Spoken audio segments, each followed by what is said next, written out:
G'day, I'm Brian from SmartCaller, and today I'm going to talk about setting the side button to contact one of your contacts that you've already programmed into the device. So if you have a look at the device, on the side is the button here.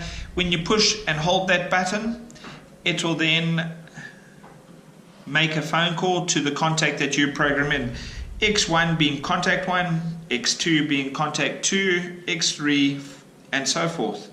So if I take my phone and I open up the messaging and I type in X1 and I hit the send button, this will now send a command to the device, and we will then see if the device accepts the contact. Set OK. So I have the confidence now, when I push the side button, hold it in and it vibrates, I'll now be making a phone call to contact number 1. Thank you very much for watching our video.